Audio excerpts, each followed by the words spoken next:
Tonight I am going to start off playing 3 chords, and the middle chord is going to be an augmented chord.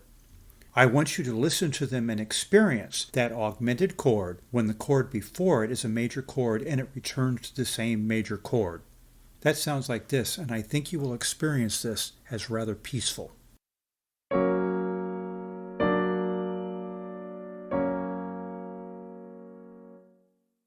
Now let's start off the same way, but this time the last chord will be a new major chord moving up.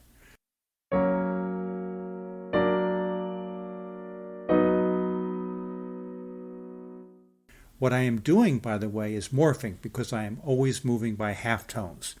You may experience this as something optimistic because the music is rising and major chords generally have that effect.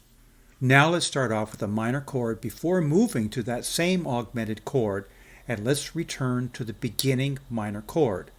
Now what do you hear? Perhaps it sounds a bit dark.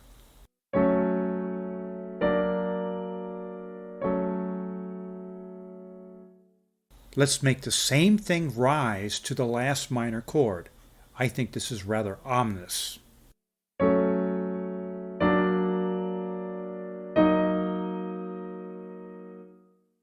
Remember that I am always using the same augmented chord in the middle, but the 2 chords enclosing this augmented chord make all the difference in the world. What happens if we play 3 augmented chords in a row, rising chromatically?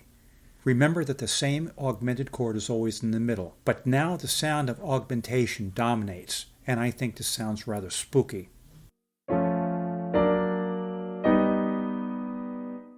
Supposing we go in the other direction. This also sounds rather spooky.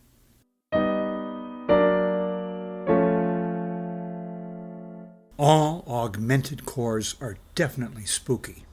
In fact, we can move from one augmented chord to another in a very random manner, and if anything, this sounds even more spooky.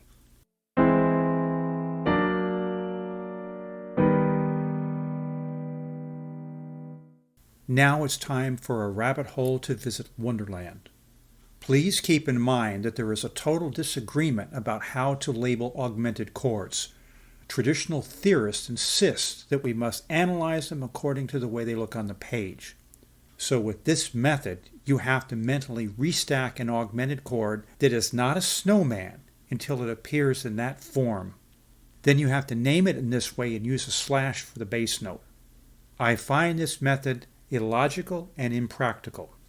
Jazz theorists will always label augmented chords by the bottom note regardless of spelling. And when an augmented chord can have 2 names, jazz theorists tend to use either name.